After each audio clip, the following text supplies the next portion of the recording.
Saris brothers శ్రావణ వేడుకలు అన్ని రకాల వస్త్రాలు శ్రావణంలో కూడా ఆషాఢం ధరలకే అమ్మకం.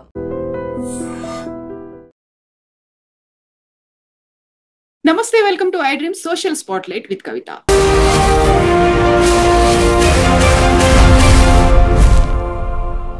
ధర్మస్థలాకి సంబంధించి రోజుకొక ట్విస్ట్ అయితే వెలుగులోకి వస్తుంది. యాక్చువల్ గా అది కాన్స్పిరసీ థియరీ అనేటువంటి మాట ఎందుకు వినిపిస్తోంది? గుట్టల కొద్దీ శవాలు ఉన్నాయి, వందల సంఖ్యలో మహిళలు యువతులని అక్కడ ఖననం చేశారు అని చెప్పినప్పటికీ ఒక సంచలనాలు మిస్టరీ అయితే ధర్మస్థల చుట్టూ ఎందుకు కేంద్రీకృతమైంది? మనతో పాటుగా ఉన్నారు సిబిఐ మాజీ జేడీ లక్ష్మీనారాయణ గారు. సార్ నమస్తే. సార్ నమస్తే కవిత గారు. సార్, యాక్చువల్ గా ధర్మస్థలాకి సంబంధించి ఏమవుతోంది సార్? ఒక వ్యక్తి, అక్కడ పనిచేసిన వ్యక్తి, అక్కడ పారిశుద్ధ్య కార్మికుడిగా పనిచేసిన వ్యక్తి ఈ విధంగా జరిగిందని చెప్పేసి ఒక ఎఫ్ఐఆర్ రిజిస్టర్ చేయడం జరిగింది అక్కడ. సార్ అంటే 1998 నుంచి 2014 2005 వరకు అనుకుంటాను. ఆ సందర్భంలో 2014 వరకు సుమారుగా నేనే ఒక 100కు పైగా మృతదేహాలను నేను వాటిని అంత్యక్రియలు చేశాను, వాటిని పూడ్చిపెట్టడం జరిగింది అని ఆయన చెప్పాడు. దాని మీద ఒక ఎఫ్ఐఆర్ అనేది రిజిస్టర్ అయింది. ఆ తర్వాత కర్ణాటక మహిళా కమిషన్ ఏదైతే ఉందో వారు కూడా ప్రభుత్వానికి, ముఖ్యమంత్రికి ఒక లెటర్ రాయడం జరిగింది. ఆ తర్వాత వారు కూడా ఒక ఎస్ఐటిని ఏర్పాటు చేయడం జరిగింది. సో ఇప్పుడు ఎస్ఐటి వాళ్ళు ఈ ఇన్వెస్టిగేషన్ ఏదైతే ఉందో దాన్ని ముందుకు తీసుకువెళ్తున్నారు. అంటే అతను చూపించిన స్థలాలు ఏవైతే ఉన్నాయో వాటిని మార్క్ చేసి వాటిని అక్కడ యాక్చువల్గా ఏంటంటే ఖననం చేసిన ప్రాంతంలో మళ్ళా దాన్ని బయటికి తీయడం ప్రాసెస్ని ఎగ్జిబిషన్ అన్నమాట. దానికి స్థానిక తహసీల్దారు, రెవెన్యూ అధికారులు వారు పర్మిషన్ ఇవ్వాలి. వారి పర్మిషన్లు తీసుకొని అనుకుంటాను అక్కడ ఎగ్జిబిషన్లు కండక్ట్ చేసి అక్కడ ఏవైతే ఎముకలు ఇలాంటివి దొరుకుతున్నాయో వాటిని సేకరించి వాటిని ఫర్దర్గా డిఎన్ఏ అనాలిసిస్ కానీ మిగతా సైంటిఫిక్ అండ్ ఫోరెన్సిక్ సైన్స్ టెస్ట్ల కోసం వాళ్ళు ముందుకు తీసుకువెళ్తున్నట్టు మనం అక్కడ నుంచి న్యూస్ పేపర్లో కానీ మీడియా ఛానల్స్లో కానీ వస్తున్న ఇన్ఫర్మేషన్. కాకపోతే సార్, ఇప్పుడు ఎవరైతే మాజీ పారిశుద్ధ్య కార్మికుడు చెప్పాడో 13 ప్రాంతాల్లో ఇలా నా చేతులతో నేనే స్వయంగా వారిని ఖననం చేశాను, ప్రాపర్ గా వాళ్ళకి అంత్యక్రియలు జరగలేదు అనే వాదంతో మనకి ఇప్పటిదాకా దొరికింది 6th ప్లేస్ లో ఒక తల లేని ఒక స్కెల్టన్ దొరికింది. నిన్న మాత్రం కేవలం ఒక తల దొరికింది అని ఇంకో ప్రాంతంలో చూపించారు. అది కూడా మేల్ అయి ఉంటుంది అనుకున్నప్పుడు ఉమెన్ కి సంబంధించి ఇంతమంది అన్ఐడెంటిఫైడ్ లేకుంటే అన్యాచురల్ డెత్స్ ఎలా ఏమయ్యాయి సార్? అక్కడ నిజమేనా లేకపోతే అక్కడ ఏదైనా జరుగుతోందంటారా? చెప్పలేం. ఈ వ్యక్తి యొక్క స్టేట్మెంట్, ఈ వ్యక్తి యొక్క కంప్లైంట్లు కూడా నిజ నిజాలను కూడా పరిశీలించడం కూడా ఇన్వెస్టిగేషన్ లో ఒక భాగమే. కాబట్టి ఇతను ఎవరి పేర్లు తీసుకుంటాడో లేకుంటే ఇతనికి ఎవరైతే సహాయం చేశారో ఈ విధంగా చేయడానికి వారిని కూడా వెతికి వాళ్ళ స్టేట్మెంట్స్ కూడా తీసుకోవాల్సిన అవసరం ఉంటుంది. అంటే ఎఫ్ఐఆర్ రిజిస్టర్ చేయడం అంటే ఆ ఎఫ్ఐఆర్ నిజమో అబద్ధమో కూడా ఇంకా మనకు తెలియదు. సుప్రీంకోర్టు లలిత కుమారి జడ్జిమెంట్ లో ఏం చెప్పిందంటే ఎఫ్ఐఆర్ ఎవరు ఇచ్చినా కూడా అందులో నిజం ఉందా నిజం లేదా అన్నది ఎఫ్ఐఆర్ రిజిస్ట్రేషన్ స్థాయిలో ఎప్పుడు కూడా మనం దాన్ని ఆ విధంగా చూడకూడదు. ఏదైనా కాగ్నిజబుల్ అఫెన్స్ ఏదైతే జరిగిందో దాన్ని వెంటనే రిజిస్టర్ చేయాలి అని చెప్పి సుప్రీంకోర్టు ఆదేశించింది. కాబట్టి ఈ వ్యక్తి వచ్చి ఈ విధంగా నేను చేశాను అని చెప్పి దానికి సంబంధించిన ఫోటోలు కూడా అతను తన కంప్లైంట్ తో పాటు యాడ్ చేశారని చెప్పి అప్పుడు వెంటనే దాని మీద కేసు రిజిస్టర్ చేయడం జరిగింది. కేసు రిజిస్ట్రేషన్ అన్నది ఇన్వెస్టిగేషన్ కు ఒక శ్రీకారం మొదలు పెడతారనమాట. ఆ విధంగా ఎఫ్ఐఆర్ వచ్చేసి ఇన్వెస్టిగేషన్ కు ఒక ఫస్ట్ స్టెప్.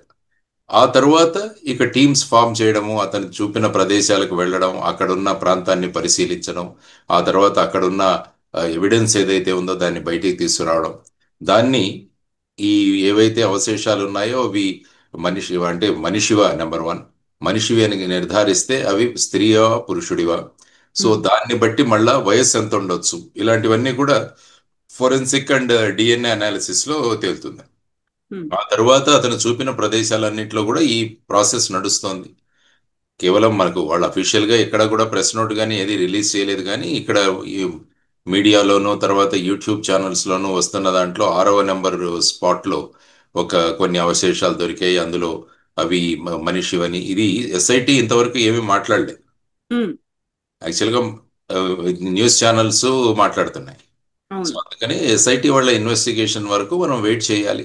ఆ తర్వాత వచ్చేసి వాళ్ళు ఏ విధంగా ముందుకు తీసుకెళ్తారన్నారు అన్నది కూడా చూడాల్సిన అంశం. అసలు ఈ ఎఫ్ఐఆర్ లో తథ్యాలు ఉన్నాయా, దాని తర్వాత వీడి వెనకాల ఏదైనా మళ్ళా ఏదైనా కాన్స్పిరసీ యాంగిల్ ఉందా, లేకుంటే అక్కడ ఉన్న ధర్మస్థలాలో ఉన్న బోర్డు మెంబర్స్ని ఏ విధంగా ఈ విధంగా వాళ్ళను డిఫేమ్ చేయడానికి ఏదైనా జరుగుతుందా, ఇవన్నీ కూడా ఇన్వెస్టిగేషన్లో భాగాలు.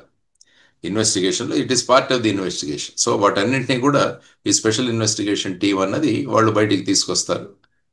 టైం పడుతుంది దానికి. ఇమీడియట్గా మనకు మినిట్ టు మినిట్ మనకి రిజల్ట్స్ అన్నవి తెలియవు, కానీ ఫైనల్గా ఇందులో ఏం జరిగింది అన్నది మటుకు తెలియాలి. ఆ కంప్లైంట్ కరెక్టా లేదా, కంప్లైంట్ కరెక్ట్ అయితే ఎంతవరకు అందులో తథ్యాలు ఉన్నాయి అన్నది కూడా వెరిఫై చేస్తారు వాళ్ళు. సార్, అయితే సెకండ్ విక్టిమ్ కూడా వచ్చారు. జయంత్ అనే పర్సన్ తను ఆర్టీఐ కింద అప్లై చేస్తే 2000 నుంచి 2015 మధ్య కాలంలో అన్ఐడెంటిఫైడ్ డెత్ రికార్డ్స్ అనేది ఉన్నాయి. దాన్ని తగలబెట్టారు, కావాలని ఒక పోలీస్ ఆఫీసర్ తగలబెట్టాడు. అంటే ఆ కాలంలో జరిగినటువంటి మిస్సింగ్ కేసులు కావచ్చు, మర్డర్స్ కావచ్చు, లేకపోతే డెత్స్ అనేవి ఏవైతే ఉన్నాయో వాటన్నిటికీ సంబంధించి లెక్క అనేది లేకుండా పోతుంది కదా సార్, రిజిస్టరే లేనప్పుడు. ఎలా ఉంటుందంటే మొదటిది మిస్సింగ్, రెండోది వచ్చేసి అన్ఐడెంటిఫైడ్ డెడ్ బాడీస్. ఈ రెండు కేటగిరీ మనం చూడాలి. సో ఫర్ ఎగ్జాంపుల్ మిస్సింగ్ కేసులు అన్ని ఆ కాలంలో రిజిస్టర్ అయిన మిస్సింగ్ కేసుల్లో ఎంతమంది మళ్ళా రిటర్న్ వచ్చేసారు ఇంటికి అన్నదాన్ని తీసి, ఇంకా ట్రేస్ కాని కేసెస్ ఎన్ని అని చెప్పేసి వాటన్నిటిని కూడా లిస్ట్ తీయాలి. ఆ తర్వాత అదే టైంలో అన్ఐడెంటిఫైడ్ డెడ్ బాడీస్ కూడా ఉంటాయి. ఫర్ ఎగ్జాంపుల్ ఎక్కడో ఉన్న ప్రాంతం నుంచి వచ్చిన వ్యక్తి యొక్క డెడ్ బాడీ ఒక చోట దొరికితే ఆ వ్యక్తికి మళ్ళా లింక్ చేయడం అన్నది చాలా కష్టమైన పరిస్థితి. సో అలాంటి అన్ఐడెంటిఫైడ్ డెడ్ బాడీస్ కూడా ఏమైనా ఉన్నాయా అన్నది. ఎందుకంటే అన్ఐడెంటిఫైడ్ డెడ్ బాడీస్ దొరికినా కూడా వాళ్ళని చాలా రోజులు అక్కడ ఉంచరు. ఎందుకంటే దాంట్లో పోస్ట్ మార్టము ఇవన్నీ చేసేసిన తర్వాత ఆ బాడీ ఐడెంటిఫై చేసుకుంటే కొన్ని రోజులు మార్చురీలో పెడతారు, కానీ దాన్ని ఇండెఫినెట్ గా పెట్టలే. ఆ తర్వాత వాటికి రెగ్యులర్ గా ఈ అంత్యక్రియలు అవి చేస్తుంటారు అనమాట, అన్ఐడెంటిఫైడ్ డెడ్ బాడీస్ కూడా. సో ఆ విధమైన కేసులు ఏమున్నాయి అవి కూడా బయటికి తీయాలి. ఆ కాలంలో జరిగిన అన్ఐడెంటిఫైడ్ డెడ్ బాడీస్, తర్వాత ఆ పీరియడ్లో జరిగిన మిస్సింగ్ కేసెస్, వాటిలో ఇంకా అన్ట్రేసబుల్ అంటే అన్ట్రేస్డ్ మిస్సింగ్ కేసెస్ ఏవైతే ఉన్నాయో వాటన్నింటినీ కూడా పరిశీలించాల్సి ఉంటుంది. ఆ ఫ్యామిలీస్ యొక్క డిఎన్ఏ శాంపుల్స్ కూడా తీసుకోవాల్సి ఉంటుంది. తర్వాత ఇక్కడ ఏదైతే వీళ్ళు రకరకాల ప్లేసెస్లో ప్రదేశాల్లో వీటిని బయటికి తీసే ప్రయత్నాలు తీస్తున్నారు, ఇన్ కేస్ అవి బయటకు వచ్చిన తర్వాత వీటి యొక్క డిఎన్ఏ కూడా తీసుకొని వీటన్నిటితో మ్యాచ్ చేయాల్సి ఉంటుంది. ఆ తర్వాతనే మనము ఈ పలానా ఈ ఎముకలు అన్నవి, బోన్స్ అన్నవి ఈ ఫ్యామిలీకి సంబంధించిన వాళ్ళవి అన్నది నిర్ధారణ చేయవచ్చు. సో ఇదంతా కూడా ఇన్వెస్టిగేషన్ లో ఒక డీటెయిల్డ్ ప్రాసెస్ అన్నది జరుగుతుంది. సో ఆ ప్రాసెస్ లోనే ఎస్ఐటి వాళ్ళు ఇప్పుడు ముందుకు వెళుతున్నారని నేను అనుకుంటాను. సార్, ఒకవేళ రికార్డే లేదు అన్నప్పుడు ఎలా క్యాలిక్యులేషన్స్ అనేవి ఉంటాయి సార్, ఎలా ఐడెంటిఫై చేస్తారు అసలు? రికార్డు ఉంటుంది, ఎందుకంటే నేను అన్నట్టు మిస్సింగ్ దానికి కూడా రికార్డు ఉంటుంది. మిస్సింగ్ కేసెస్ ను పోలీస్ స్టేషన్ లో రిజిస్టర్ చేస్తారు. ఆ మిస్సింగ్ ఎవరు ఇచ్చారు కంప్లైంట్, తర్వాత ఆ మిస్సింగ్ పర్సన్ యొక్క డీటెయిల్స్ ఏంటి, ఇవన్నీ కూడా మన రికార్డ్స్ లో ఉంటాయి. అదేవిధంగా అన్ఐడెంటిఫైడ్ డెడ్ బాడీస్ ఏవైనా దొరికినా కూడా అక్కడ అప్పటి కాలంలో ఉన్న post mortem reports, inquest reports ఇవన్నీ కూడా అక్కడ దొరుకుతాయి మనకి. సో వీటన్నిటిని కూడా వాటిను మ్యాచ్ చేయాలి. అంటే అది అంత సులభతరమైన ఇన్వెస్టిగేషన్ కాదు. ఈ ఇన్వెస్టిగేషన్ చాలా ఛాలెంజింగ్ ఇన్వెస్టిగేషన్, కష్టతరమైన ఇన్వెస్టిగేషనే, కానీ డీటెయిల్డ్గా ఓపిక్గా చేయాల్సిన ఇన్వెస్టిగేషన్. సో 95 నుంచి 2014 మధ్య కాలంలో, అంటే 20 ఏళ్ల పాటు జరిగిందంటే అది కూడా జరిగి 11 ఏళ్ళు అవుతోంది. ఎంత లెంతీ అండ్ లెబోరియస్ ప్రాసెస్ అవుతుంది సార్ ఇదంతా? అంతే కదా, మరి ఇన్వెస్టిగేషన్ అంటే అలాగే ఉంటుంది. ఇన్వెస్టిగేషన్ అంటే ఇటువంటి కేసెస్లో ముఖ్యంగా ఇవన్నీ బ్లైండ్ ఇన్వెస్టిగేషన్స్ అని కూడా అంటుంటాం మనం. ఇవి చాలా డిఫికల్ట్ కేసెస్ ఇవన్నీ కూడా ఇన్వెస్టిగేట్ చేయడం. సో అయినా కూడా ఇది ఒక ఛాలెంజ్. అంటే సాధారణంగా చిన్న కేసు ఇన్వెస్టిగేట్ చేయడం అది అందరూ చేయగలరు, కానీ ఇటువంటి కాంప్లికేటెడ్ ఇన్వెస్టిగేషన్ చేయాలంటే చాలా ఓపిక్గా, చాలా డీటెయిల్డ్గా, తర్వాత మల్టీ డిసిప్లినరీ టీమ్స్ను ఫామ్ చేసి ఇవన్నీ కూడా చేయాల్సిన అంశం. It is not impossible, but it is with lot of strain, తర్వాత లాట్ ఆఫ్ ఎఫర్ట్స్ పెట్టాల్సిన ఇన్వెస్టిగేషన్ ఇది. సార్, అక్కడున్నటువంటి విలేజెస్ లోకలైట్స్ అయితే ధర్మస్థల, ఉజిరే ప్రాంతాల్లో 1979 నుంచి ఇలాంటివి జరుగుతూ వస్తున్నాయి అన్నప్పుడు అందులో కొంతమందికి ఏమో తాంత్రిక శక్తుల కోసం ఇలాంటి పూజలు చేశారు అనేది, కొంతమంది ఏమో సూసైడ్స్ కోసం అక్కడికి వస్తారు, మోక్షం లభిస్తుంది అనేది, ఇప్పుడేమో అత్యాచార బాధితులు. బట్ ఫైండ్ అవుట్ చేసిందేమో ఒక మేల్ స్కెలిటన్ ని ఫైండ్ అవుట్ చేశారు. సో మీ ఎక్స్పీరియన్స్ లో యాక్చువల్ గా ఈ ధర్మస్థల ఇలాంటి ఇన్సిడెంట్స్ గురించి ఎప్పుడైనా విన్నారా సార్ మీరు? భారతదేశంలో ఇలాంటి మాస్ కిల్లింగ్స్ అన్నవి చాలా ఇన్సిడెంట్స్ జరిగాయి. మీరు యాక్చువల్గా 1965-68 మధ్య ముంబైలో రమన్ రాఘవ్ అని ఒకతను, అప్పుడు కిల్లింగ్స్ చాలా పెద్ద సంచలనాన్ని సృష్టించాయి. అతను ప్రతిరోజు రాత్రి ఎప్పుడైతే వీలైతే ఈ ఫుట్పాత్ మీద పడుకునే వాళ్ళని ఐరన్ రాడ్తో వాళ్ళ మీద కొట్టి చంపేవాడు అతను. ఉమ్. సుమారుగా 41 మందిని ఆ విధంగా చంపాడు అతను. ఓ. సో ఇది అతనికి లైఫ్ ఇంప్రిజన్మెంట్ పడింది అతనికి. తర్వాత మీరు పూణేలో చూసుకుంటే 1976-77 మధ్య జోషి అభ్యంకర్ మర్డర్స్ అని నలుగురు కాలేజ్ స్టూడెంట్స్ ఒక 10 మందిని వాళ్ళ డబ్బుల కోసం చంపేస్తారు. ఇదొక ఉమ్. సెన్సేషనల్ కేసు అప్పుడు. ఓ. తర్వాత కలకత్తా, ముంబైలో 1985 నుంచి 89 వరకు స్టోన్ మ్యాన్ కిల్లింగ్స్ అని, అంటే ఈ రాత్రి ఈ రాయి తీసుకొచ్చి వాళ్ళ తలల మీద మోది చంపేసేవాళ్ళు. కలకత్తా అండ్ ఉమ్. ముంబై ఉమ్. సుమారుగా 25 మంది బలి అయ్యారు, కానీ వాళ్ళు ఎవరో ఇంతవరకు కూడా ట్రేస్ అవ్వలేదు అది. తర్వాత మీరు 88-89లో చూసుకుంటే చెన్నై, అంటే తమిళనాడులో చూసుకుంటే చెన్నై నగరంలో ఆటో శంకర్ కేసు అని, ఇది చాలా ఫేమస్ అయింది, దాని మీద సినిమాలు కూడా వచ్చినట్టున్నాయి. ఉమ్. అతను సుమారుగా ఒక 6 నుంచి 10 మంది మహిళలను ఈ విధంగా వాళ్ళని కిడ్నాప్ చేసి చంపేస్తాడు వాళ్ళని. సో అతన్ని యాక్చువల్గా 1995లో ఉరి తీస్తారు అతను. ఈ ఉమ్. కేసు జరిగింది. ఇలా చూసుకుంటూ పోతుంటే చాలా ఇన్సిడెంట్ జరిగాయి మనకి. తరువాత సైనైడ్ మోహన్ అని, ఇదొక పెద్ద కేసు. బెతల్గాడి అని ఈ ధర్మస్థల దగ్గరని.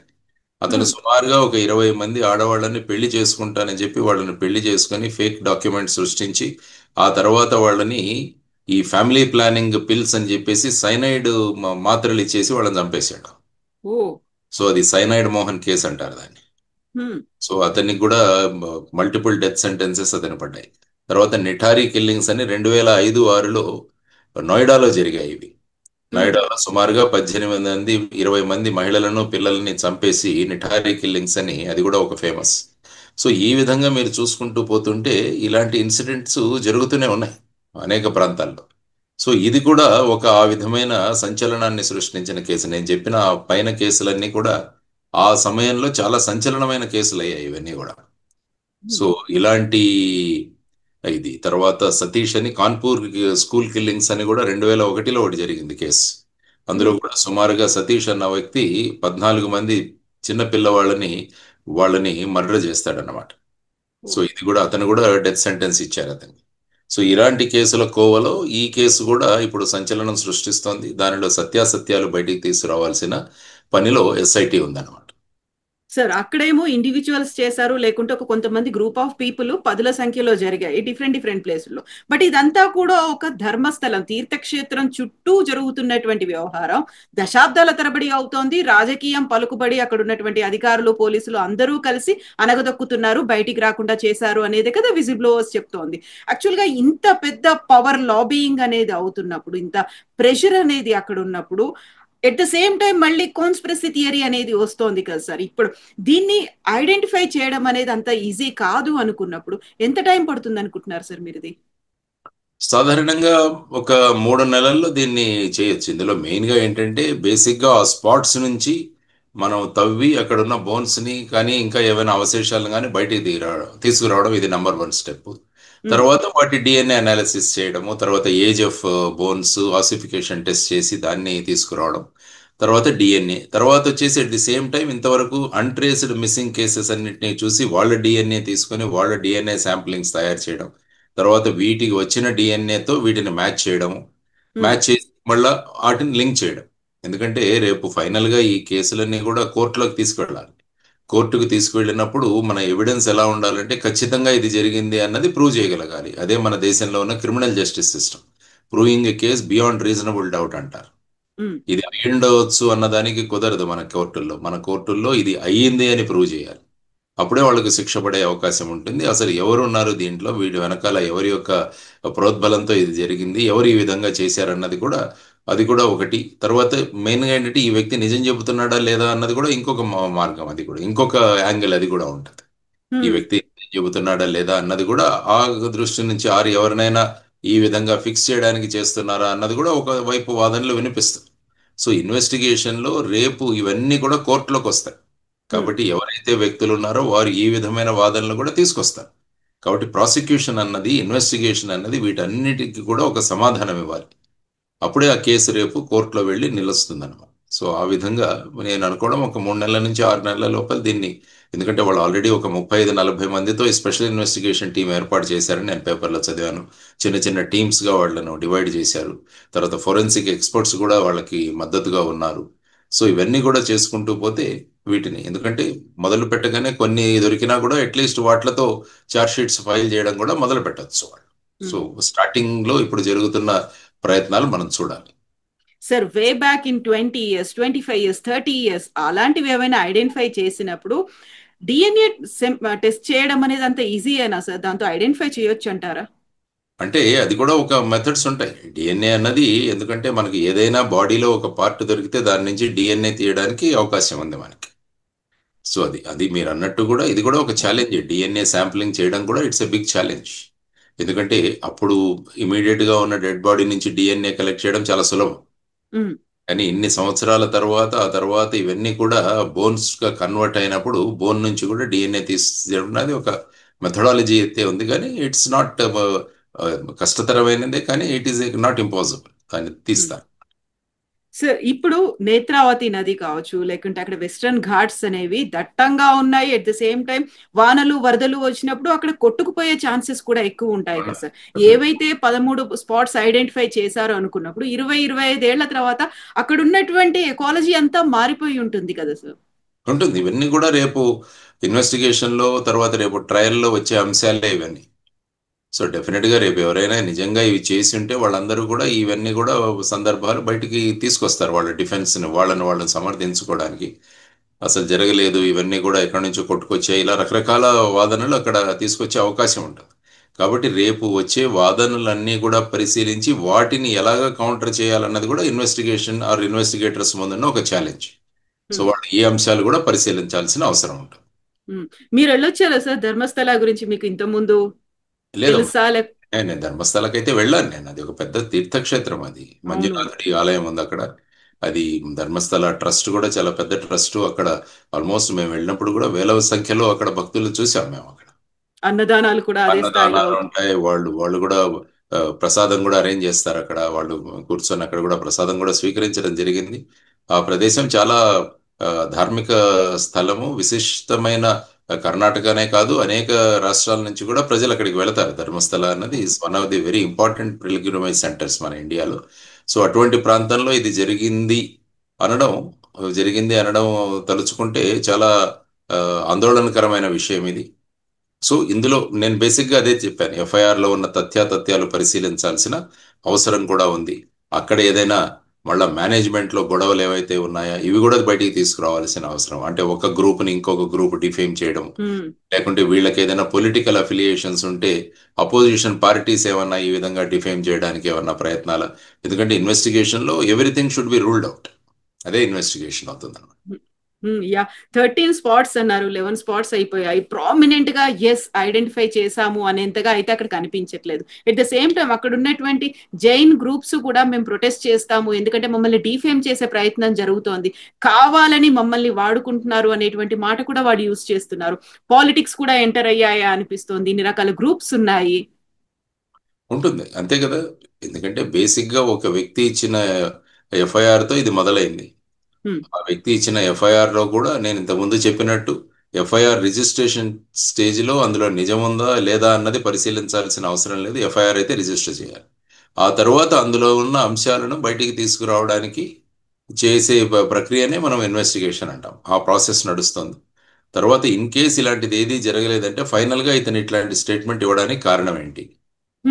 సో అతన్ని కూడా మళ్ళా ఇంట్రాగేట్ చేయాల్సిన అవసరం కూడా ఉంది. అతన్ని కూడా బ్రెయిన్ మ్యాపింగ్ కానీ లేకుంటే నార్కో అనాలిసిస్ కానీ ఇవి కూడా చేయాల్సిన అవసరం ఉంటుంది. అంటే ఫైనల్గా అతను చెప్పిన ప్రాంతంలో ఏది దొరక్కుంటే సో అతను చేసిన దీంట్లో దాని వెనక కారణం ఏంటన్నది కూడా కనిపెట్టాల్సిన అవసరం ఉంటుంది.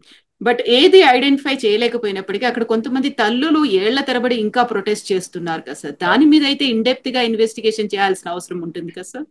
ఇంతకు ముందు కూడా ఒక కేసు జరిగింది. ఐ థింక్ అనన్యాన ఏదో ఒక కేసు, సంజన కేసు ఏదో జరిగింది అనుకుంటాను. అక్కడ కొన్ని 2005 సంవత్సరం సిబిఐ ఇన్వెస్టిగేట్ చేసింది అనుకుంటాను. అప్పుడు చెన్నై యూనిట్ వాళ్ళు ఇన్వెస్టిగేషన్ చేశారని నేను విన్నాను. 2012-13 అనుకుంటాను. సో ఆ కేసు కూడా అక్కడ చాలా దీనికి గురి అయింది. అప్పుడు కూడా చాలా ప్రొటెస్ట్లు ఇవన్నీ కూడా జరిగాయి. ఫైనల్ గా ఐ థింక్ అక్కడ హైకోర్టు ఈ కేసుని సిబిఐ కూడా అప్పచెప్పడం జరిగింది. సో ఈ విధంగా అలా ఆలోచించుకుంటే ఒక ఇంటి నుంచి ఒక వ్యక్తి మిస్ అయినప్పుడు ఖచ్చితంగా ఆ ఇంట్లోని వ్యక్తులకు ఈ వ్యక్తి ఏమయ్యారు అన్నది వాళ్ళ ఉంటుంది. ఎప్పుడు ఆవేదన మనం ఎప్పుడు కూడా గుర్తించాలి. ఎందుకంటే వాళ్ళు ఎక్కడో చోట ఉంటారు, దొరుకుతారు అన్న భావనలోనే వాళ్ళు ఉంటారు. ముఖ్యంగా మహిళలు, పిల్లలు మిస్సింగ్ అన్నది చాలా సీరియస్ గా తీసుకోవాలి ఏ పోలీస్ ఇన్వెస్టిగేషన్ కూడా. సాధారణంగా మీరు చూస్తే ఈ మొత్తం భారతదేశంలోనే టోటల్ గా లక్షల పైన మిస్సింగ్ కేసెస్ రిజిస్టర్ అవుతుంటాయి ప్రతి సంవత్సరం. నేషనల్ క్రైమ్ రికార్డ్ బ్యూరో వాళ్ళు కూడా వాళ్ళ డేటా ఇస్తుంటారు. అందులో చాలా మంది రిటర్న్ వస్తుంటారు. సాధారణంగా చూస్తే 97% దాకా రిటర్న్ వస్తారు. నా అనుభవంతో నేను చెప్తున్నాను. మిగతా 3% వాళ్ళు ఎక్కడికి వెళ్ళారు అన్నది పరిశీలించడం చాలా అవసరం. అంటే ఒక అమ్మాయి ఇంటి నుంచి వెళ్ళిపోయిన తర్వాత ఆ అమ్మాయి సురక్షితంగా లేదు అంటే చాలా ప్రమాదకరమైన ఆ, అది సూచన మనకు చేస్తుంది అనమాట. అందువల్ల ఈ మిస్సింగ్ కేసెస్ ని విత్ డ్యూ సీరియస్నెస్ మనం చేయాలి. సాధారణంగా ఎలా ఉంటుందంటే పోలీసులో వెళ్ళిన వాళ్ళు తిరిగి వస్తారన్న దాంట్లో ఇనీషియల్ ధోరణి ఉంటుంది అనమాట. ఎక్కడికో వెళ్ళి ఉంటారు, ఇంట్లో గొడవ పడి ఉంటారు, లేకుంటే ఏదో అయి ఉంటుంది. సో ఆ విధంగా వెళ్ళిపోతారు. కొన్ని రోజులు ఆ కోపం తగ్గాక మళ్ళీ రిటర్న్ వస్తారు. ఈ విధమైన థియరీ నడుస్తుంటుంది మామూలుగా. కానీ అది ఓకే. కానీ చాలా కేసుల్లో చూస్తే ఈ విధంగా తిరిగి వచ్చిన వాళ్ళ కేసు ఎక్కువగానే ఉంటుంది. కానీ వాళ్ళ గురించి కాకుండా తిరిగి రాని వాళ్ళ గురించి మనం ఆలోచించాల్సిన అవసరం చాలా ఉంది. సో ఇందులో కూడా ఆ విధమైన సంఘటనలే. అందువల్ల ఆ పీరియడ్లో జరిగిన 95, 98 నుంచి 2014 వరకు కర్ణాటకలో రిజిస్టర్ అయిన మిస్సింగ్ కేసులు ఎన్ని, అది కర్ణాటకకే పరిమితం చేయాలా లేకుంటే మొత్తం భారతదేశానికి చూడాలా? ఇది కూడా ఒక ఇదే కదా. ఎవరు ఎక్కడి నుంచో, ఎందుకంటే ధర్మస్థల అనే ప్రాంతంలో అందరూ వస్తారు. కేవలం కర్ణాటక నుంచే వెళ్లాల్సిన ఇది కూడా లేదు, బయటి ప్రాంతాల నుంచి కూడా వస్తారు. మరి వాటన్నింటినీ పరిశీలించాలా? అది ఆలోచించే కొద్దీ కేసు యొక్క విడ్త్ అన్నది చాలా పెరుగుతుంది. ఎందుకంటే ప్రతి మిస్సింగ్ కేసుని మనం ట్రేస్ చేయాలి అని అనుకున్నప్పుడు ఆ ఏజ్ గ్రూప్ లో ఉన్న వాళ్ళ టోటల్ మిస్సింగ్లన్నీ కూడా మనం తీయగలగాలి. ఆర్ ఇన్ కేస్ ఆ ఫ్యామిలీస్ నుంచి వీళ్ళు ఇంతకు ముందు ఎప్పుడైనా ధర్మస్థలానికి వచ్చారా అన్నది కూడా మనం చూడాల్సిన అంశం. ఎందుకంటే సాధారణంగా వ్యక్తులు పరిచయం ఉన్న ప్రాంతాలకు వెళుతుంటారు. ఈ మిస్సింగ్ కేసుల్లో కూడా మేము గమనించింది కొంతమంది గుళ్ళకు వెళ్ళడం, ధార్మిక స్థలాలకు వెళ్ళడం, ఇవి జరుగుతుంటుంది. అంటే ఈ మానసిక ఆందోళనలో ఉన్నప్పుడు అక్కడికి వెళ్ళి నిరసన పొందుతాము అని చెప్పేసి అక్కడికి వెళ్లాల్సిన అవసరం కూడా చాలా కేసుల్లో మనం చూస్తుంటాం. సో ఆ విధంగా దాన్ని కూడా ట్రేస్ చేయాల్సిన అవసరం, దాన్ని కూడా ఒక బ్యాక్గ్రౌండ్ చెక్ చేయాల్సిన అవసరం కూడా ఈ ఇన్వెస్టిగేషన్ లో ఒక భాగం అవుతుంది. Yes sir, thank you so much sir. మీరు అన్నట్టుగా ఒక 3 నెలలు పడుతుందా, ఇంకేమవుతుంది, ఒక ఎండ్ కార్డ్ అనేది కంక్లూజన్ వస్తుందా లేదా, ఇంకా వెయిట్ చేయాల్సిందే sir. Thank you so much sir. నమస్తే. నిజంగా ప్రస్తుతం ఉన్నటువంటి సమాజం దేనికి ప్రయారిటీ ఇస్తుంది? ఆర్థిక సంబంధాల చుట్టూ మాత్రమే తిరుగుతోంది. మళ్ళీ ఎన్నికలంగానే చాలా విరక్తి కలుగుతున్నాం. మంచి అనిపిస్తుంది కదా, లేడీస్ కూడా ఛాలెంజింగ్ జాబ్స్ చేసినప్పుడు చాలా బాగుంటది. ట్రాఫిక్ అసిస్టెంట్స్ గా నియమించిన ట్రాన్స్జెండర్స్ అందరితో సాల్యూట్ చేయించుకుంటున్నారు. ఫుడ్ డెలివరీ ఇవ్వటానికి వెళ్ళినటువంటి డెలివరీ బాయ్ అనిల్ పై కళ్ళ ముందు